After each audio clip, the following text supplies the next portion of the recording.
নমস্কার বন্ধুরা, আজ আমি যে গাছটি নিয়ে ভিডিওটি করছি তা আপনারা সকলেই বুঝে গেছেন। অনেক বন্ধুই আমাকে জানতে চেয়েছেন এই গরমে অর্থাৎ মে জুন মাসের গরমে কিভাবে জবা গাছের পরিচর্যা করবেন যাতে করে আপনারা প্রচুর পরিমাণে ফুল পেতে পারেন। সেই সঙ্গে গাছের গ্রোথ হবে দুর্দান্ত, গাছ হয়ে উঠবে ঝোপালো এবং গাছে প্রচুর পরিমাণে কুঁড়ি আসবে, একটিও কুঁড়ি ঝরে পড়বে না, সব কুঁড়িতেই বড় আপনারা ফুল পাবেন। আজ আমি যে খাবারটি বানাবো তা তৈরি করা খরচ যেমন কম তেমনই ফল হবে দারুণ। কিভাবে বানাবো বা কত দিনের ব্যবধানে গাছে দিতে হবে তা সবই আমি এই ভিডিওতে দেখাবো। কোনো রাসায়নিক সার দেওয়ার প্রয়োজন নেই, শুধুমাত্র এই সারটি নিয়মিত ব্যবহার করলে আপনারা দারুণ ফল পাবেন। যে কোনো জবা গাছকে ঝোপালো করতে গেলে একটা কাজ করতে হবে, সেটা হচ্ছে মাঝে মাঝে সফট প্রুনিং করে দেওয়া। দেখুন, এখানে আমার একটা লক্ষ্মী জবা গাছ আছে। এই গাছটায় প্রচুর পরিমাণে কুঁড়ি ফুটেছে এবং প্রচুর পরিমাণে তার থেকে আমি ফুল পাচ্ছি। এর প্রধান কারণ হচ্ছে ফেব্রুয়ারি মার্চ মাসে আমি গাছটাকে প্রুনিং করে দিয়েছিলাম, সব প্রুনিং করে দিয়েছিলাম।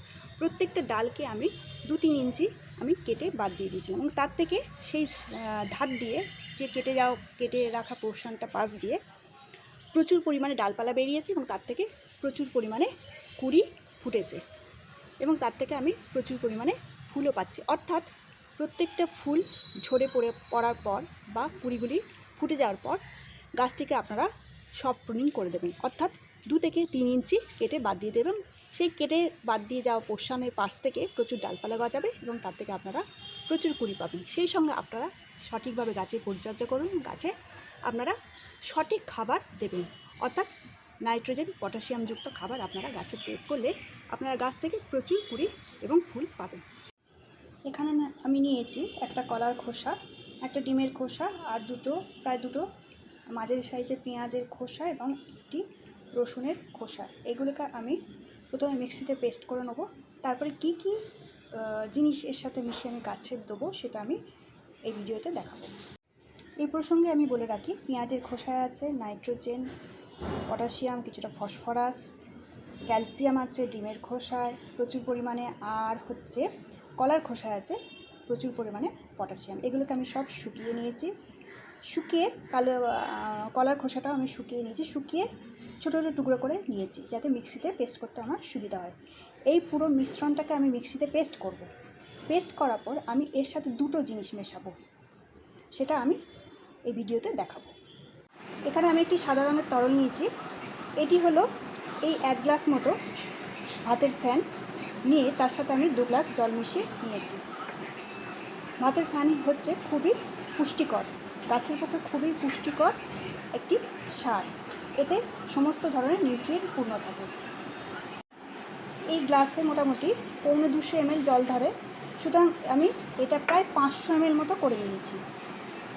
ভাতের ফ্যানে যেটা থাকে না সেটা হলো নাইট্রোজেন, পটাশিয়াম, ফসফরাস, এগুলো প্রায় থাকে না বললেই চলে। তাই জন্য আমি এই ভাতের ফ্যানের সাথে এই যে মিশ্রণটা, শুকনো মিশ্রণটা, এটা হচ্ছে calcium, nitrogen, magnesium, potassium, phosphorus পরিপূর্ণ, এইটা আমি মিশিয়ে দেবো। মিশিয়ে আমি গাছে ব্যবহার করব। এটা শুকিয়ে আমি নিয়েছি, সম্পূর্ণ শুকনো জিনিসটা, সুতরাং এটা সরাসরি আমি গাছে ব্যবহার করতে পারি। সরাসরি বলতে এই অবস্থাতে ছেঁকে নিতে হবে না, এটি জলের সাথে মিশিয়ে আরও পাতলা করে আমি এটা গাছে ব্যবহার করতে পারি। এর সাথে আমি আরেকটা জিনিস মেশাবো, সেটা হলো রান্নাঘরের হলুদ। 1 চামচ হলুদ আমি এই মিশ্রণটা আমি মেশাবো। সমস্ত মিশ্রণটা আমি ভালো করে গুলিয়ে নেব, মিশিয়ে নেব ফ্যানের সাথে। সুতরাং ভাতের ফ্যানটি এইভাবে আমি খুবই শক্তিশালী করে তুলব গাছে ব্যবহারের জন্য। এই ভাতের ফ্যানটাকে আমি প্রায় 2 লিটার জলের সাথে আমি মিশিয়ে তবে গাছে ইউজ করব। যেহেতু এই খোসাগুলো শুকনো করা আছে, সুতরাং এটি ছাঁকার কোনো প্রয়োজন নেই। যদি কাঁচা অবস্থায় আমি ব্যবহার করতাম বা খোসাগুলি যদি বড় বড় হতো তাহলে আমি ছেঁকে ব্যবহার করতাম। ছেঁকে না ব্যবহার করলে গাছে ফাঙ্গাল ইনফেকশন হতে পারে। এখানে আমি প্রায় 2 লিটার জল নিয়েছি, অর্থাৎ একটা বড় মগের সাইজের প্রায় 2 মগ জল নিয়েছি।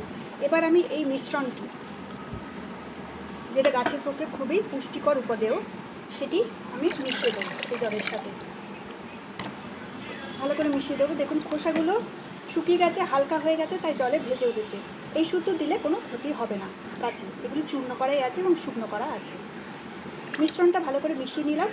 এটি যে কোনো গাছে অর্থাৎ মাঝারি বা ছোটো সাইজের টবে আমি মোটামুটি এই গ্লাসটার মাপের এক গ্লাস দেবো, মোটামুটি 1 গ্লাস মতো দেবো, অর্থাৎ প্রায় 200 ml কাছাকাছি আমি দেবো। আর একটু বড় সাইজের টবে, অর্থাৎ 12 ইঞ্চি বা তার বেশি টবে এই গ্লাসের মাপের আমি 2 গ্লাস মতো প্রতিটা টবে আমি দেবো। এই সারটি দিলে আপনারা দেখবেন রেজাল্ট, অর্থাৎ গাছ ফুলে ফুলে ভরে যাবে, কিছুদিনের মধ্যেই গাছ ফুলে ফুলে ভরে যাবে। এইভাবে ভাতের ফ্যানকে আপনারা শক্তিশালী করে গাছে ব্যবহার করতে পারেন। এই সমস্ত উপাদানগুলি, অর্থাৎ এই তরলটি হচ্ছে গাছের পক্ষে খুবই উপাদেয় এবং খুবই ভালো একটি সার।